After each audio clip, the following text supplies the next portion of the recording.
Halo semua, kembali lagi bersama saya Jun di channel Bahas Film.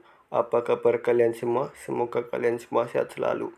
Kali ini saya mau membahas tentang sebuah film layar lebar dari Indonesia yang berjudul Wiro Sableng Pendekar Kapak Maut Negeri Geni, di mana film ini dibintangi oleh Vino Bastian sebagai Wiro, Yayan Ruhian sebagai Mahesa Birawa, Syahrina Munah sebagai Andini, Alfa Risi sebagai Santiko atau Bujang Gila Tapak Sakti, dan Marini sebagai Sinto Gendeng.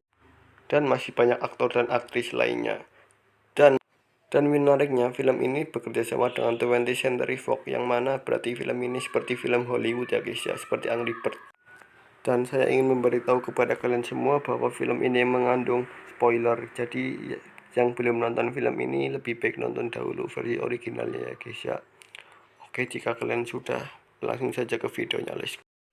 Film diawali dengan diperlihatkan sekelompok orang berkuda yang dipimpin oleh Mahesa yang akan menyerang desa Jatiwalu. Kemudian Mahesa sampai di sebuah rumah milik Rana Walang atau yang disebut juga Raden, dan terjadilah pertempuran antara mereka. Anak Rana Walang yang bernama Wiro dan istrinya yang bernama Suci.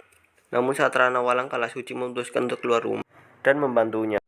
Namun itu tidak merubah apapun, justru Rana Walang dan istrinya tewas oleh Mahesa, dan itu disajikan oleh Wiro, dan dia pun menangis, dan Wiro pun ketahuan oleh Mahesa. Pada saat Wiro mau dilempar ke atas api, tiba-tiba seorang wanita datang dan menyelamatkan Wiro, dan dia adalah Sinto Gendeng. Singkat cerita, Wiro dilatih terus oleh Sinto Gendeng. Di dalam hutan selama 17 tahun, jurus demi jurus, silat demi silat, ia telah pelajari oleh Wiro. Dan ada satu jurus yang belum dipelajari oleh Wiro, yaitu Kapak Maut Naga Geni 212. Yang mana kapak ini bisa dimiliki jika mempunyai hati yang bersih dan suci, dan juga keinginan dari kapak itu sendiri. Jadi ceritanya kapak ini sepertinya milik Goku ya guys ya, awan milik Goku yang terserah dia ya guys ya. Oke, dan lanjut ke cerita. Wiro memiliki masa-masa yang kelam. Saat ia kecil, saat ia bangun, dia melihat di dada dan tangannya ada goresan angka 212 yang memiliki arti di dalam semesta ini memiliki dua unsur yang berkelainan namun berpasangan, dan semua bersumber dari yang satu, yaitu Tuhan Yang Maha Esa. Kemudian Sinto Gendeng menceritakan kepada Wiro bahwa 40 tahun lalu dia pernah mengangkat anak laki-laki seperti Wiro dan menjadi pewaris Kapak Maut 212. Namun harapan yang besar menyebabkan kekecewaan yang besar, karena pada suatu hari pada saat Sinto Gendeng pulang, dia melihat muridnya mencuri Kapak 212 yang kemudian dihadang oleh Sinto Gendeng. Dan dengan kecewa, Sinto Gendeng mengusir muridnya tersebut, dan ia adalah Mahesa. Kemudian Wiro ditugaskan untuk mencari Mahesa. Kemudian Sin berpindah kepada sebuah desa yang bernama Kalijaga, dan desa itu dipimpin oleh raja yang Kamandaka. Sang raja mendengar ada kabar yang mencurigakan yang akan masuk desa tersebut. Sang raja sangat khawatir karena putri Lara Murni dan pangeran masih berada di perjalanan pulang kembali dari berlatih. Kemudian penasihat raja meminta untuk mengarahkan panglima untuk menjemput pangeran agar bisa sampai dengan selamat. Perjalanan Wiro pun dimulai. Di dalam perjalanan, Wiro dihampiri oleh seorang pria tua berjuluk Dewa Tuak dan muridnya bernama Anggini, dan menyuruh Anggini untuk mengikuti perjalanan Wiro untuk mencari Mahesa Birawa. Kemudian Wiro sampai di sebuah warung makan, dan tak lama anak buah Mahesa yang bernama Kalimunding juga datang ke warung tersebut. Dan mendengar Kalingundil mengatakan nama Mahesa Birawa, membuat Wiro Sableng menjadi kaget. Tak lama pangeran yang ternyata Simadun dan pasukannya sampai ke warung tersebut, dan membuat Kalimunding dan pasukan pelindung terlibat pertarungan yang akhirnya membuat Wiro ikut bertarung, dan terjadilah pertarungan antara Wiro dan Kalimunding yang dimenangkan oleh Wiro. Sedangkan di sisi lain, pangeran dan Lara Murni berhasil kabur menggunakan kuda. Namun salah satu anak buah Kalimunding terus mengejar mereka. Kemudian Wiro pun ikut mengejar mereka, dan sampailah di sebuah hutan sunyi, dan di sana Wiro bertemu dengan Babe Cabi. Dan ternyata dia adalah Santiko yang ternyata sudah menangkap dan mereka dan mengikat yang berada di pinggir jurang. Dan akhirnya mereka jatuh ke sungai yang berada di dasar jurang. Di sini Anggini juga sudah berhasil mengejar Wiro ya, yang mengira kalau Santiko itu adalah Mahesa Birawa. Jadi dia langsung menyerang begitu aja saat Wiro dan Santiko sedang bertarung. Sedangkan di sisi lain, sang pangeran tertangkap oleh anak buah Kalimunding. Sedangkan di markas Mahesa Birawa ingin mensabotase dan menghancurkan kerajaan yang ternyata dibantu oleh orang dalam dari kerajaan. Dia adalah panglima kerajaan yang diutus penasehat untuk menjemput pangeran. Yang kemudian terjadi perselisihan dengan anak buah Mahesa lainnya bernama Ki Pranalewu. Gua nggak tahu namanya sih. Kalimunding kembali ke markas dan mengadukan keberadaan seorang pendekar kapak maut naga geni bernama Wiro dan membuat Mahesa Birawa terkejut. Kemudian Mahesa menyuruh salah seorang anak buahnya untuk mencari keberadaan Wiro. Kemudian scene kembali berpindah ke Wiro yang tiba-tiba didatangi oleh seorang wanita yang bernama Bidadari Angin Timur, yang mengatakan kalau Wiro harus menyelamatkan negeri ini dari pertumpahan darah karena pendekar golongan hitam dipimpin oleh Mahesa Birawa, yang mana ini menjadi keterkaitan dengan Wiro Sableng. Akhirnya mereka kembali berkumpul dan melanjutkan perjalanan. Dan akhirnya mereka bertemu dengan pangeran yang menjadi sandera untuk tebusan kepada raja.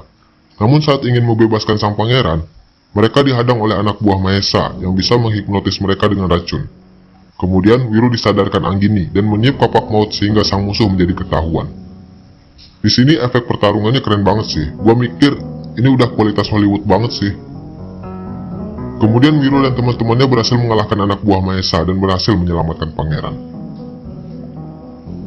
Kemudian mereka melanjutkan perjalanan dan saat sampai di Jatiwalu, mereka melihat desa sudah hangus dan rata dengan tanah. Kemudian di kerajaan, sang raja pergi menemui Mahesa Birawa dengan kawalan penuh sambil membawa emas untuk tebusan sang pangeran. Namun ternyata, pangeran tidak berada di sana. Justru panglima kerajaan yang berkhianat yang berada di sana, dan itu membuat sang raja marah, dan akhirnya terjadi pertempuran antara pasukan kerajaan dan anak buah dari Mahesa Birawa. Tak lama kemudian Wiro Sableng dan teman-temannya juga sampai di sana, dan langsung dihadang oleh Birawa sendiri. Dan terjadilah pertarungan sengit antara Wiro dan Birawa. Namun, tim Wiro dan pasukan kerajaan mengalami kekalahan. Putri Rara Murni pun tewas saat ingin menyelamatkan Anggini, yang akhirnya membuat mereka harus mundur dari pertempuran. Dan Wiro pun sekarat karena racun dari pukulan Mahesa Birawa. Di saat raja tidak berada di tempat, sang penasehat pun ternyata juga berkhianat dan mencoba melengsarkan kekuasaan raja dengan menangkap permaisuri. Akhirnya, kerajaan pun dapat dikuasai oleh Mahesa Birawa dan tahta kerajaan menjadi milik penasehat raja yang berkhianat, yang mana dia adalah adik dari sang raja Kamandaka itu sendiri. Setelah merasa baikan, Wiro dan tim bersama raja dan pasukannya yang selamat mulai memikirkan taktik untuk menerobos dan menyerang balik kerajaan yang sudah dikuasai Mahesa Birawa dan pasukannya saat merayakan pesta kemenangan mereka.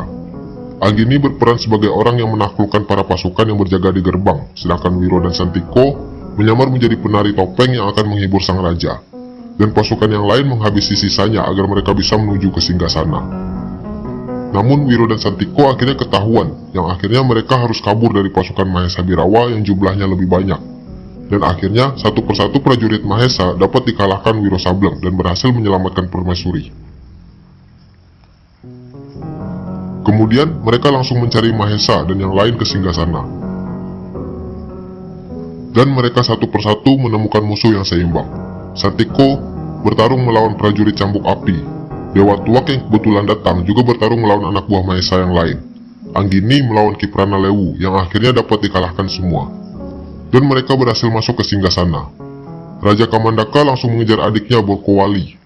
Sedangkan Wiro harus bertarung 1 lawan 2 dengan Mahesa dan Kalimunding. Raja Kamandaka berhasil mengalahkan adiknya Borkowali, sedangkan Wiro Sableng akhirnya berhasil mengalahkan Kalimunding dan membuat Mahesa menjadi was-was.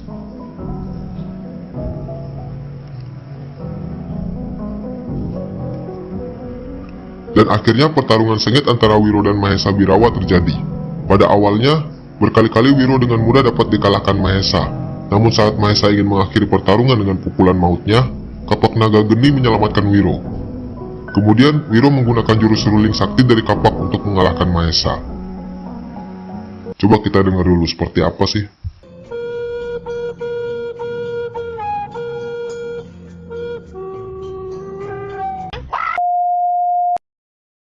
Karena Wiro Sableng berhasil memberikan feedback, Mahesa menjadi semakin marah. Dan berkali-kali Wiro mencoba namun tetap kalah. Akhirnya, Anggini dan Santiko datang untuk membantu Wiro. Dan dengan sekali tebasan, Mahesa pun tewas di tangan Wiro.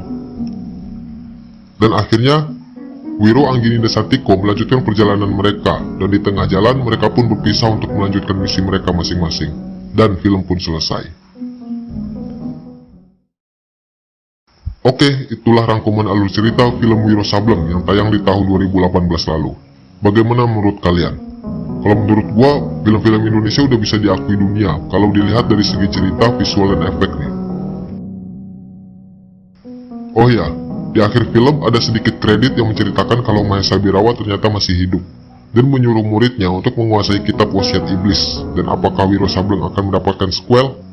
Kita nantikan saja gimana ke depannya. Oke, terima kasih yang sudah mampir di channel Mainin. Jangan lupa like, share, dan komen. Dan jangan lupa subscribe channel Mainin. Oke, saatnya gua undur diri dan jamatane. Matane sopo mas? Halah,